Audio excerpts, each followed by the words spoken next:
আমলাতন্ত্র বা প্রশাসনের যে কমন চরিত্র দেখি, বৃষ্টি যেই দিকে তারা সেই দিকে ছাতা তুলে। এই সরকারের দায়িত্ব শুধুমাত্র নির্বাচন না, যে আসলে নির্বাচন নিয়ে ওনাদের কর্মযজ্ঞ হবে। কার্যত নির্বাচনের একটা তো সম্ভাব্য মাস বা সময় বোঝা যাচ্ছে, কিন্তু একটা অন্তর্বর্তীকালীন সরকার, বিশেষ করে ধরেন অন্যান্য সময় যে সরকারগুলো গঠিত হয় তাদের দায়িত্বই থাকে নির্বাচন পরিচালনা করা। গণ অভ্যুত্থান পরবর্তী এই সরকারের দায়িত্ব শুধুমাত্র নির্বাচন না, যে আসলে নির্বাচন নিয়ে ওনাদের কর্মযজ্ঞ হবে।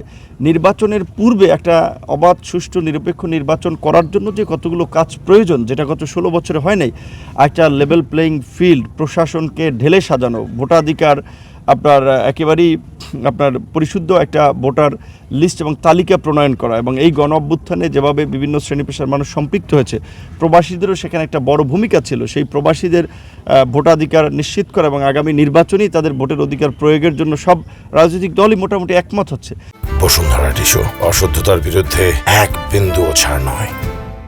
তাহলে এই কর্মযজ্ঞগুলো করার জন্য তো সময় লাগবে, এবং আমরা বাংলাদেশের আমলাতন্ত্র বা প্রশাসনের যে কমন চরিত্র দেখি, বৃষ্টি যেই দিকে তারা সেই দিকে ছাতা তুলে, অর্থাৎ ক্ষমতার আপনার বাতাস যেই দিকে তারা কিন্তু সেই দিকে থাকে। তো এই প্রশাসন যদি আগেই ধরেন ধারণা পায় যে অমুক দল ক্ষমতা আসতেছে, তাহলে কিন্তু বর্তমান সরকারের কথা প্রশাসন শুনবে না।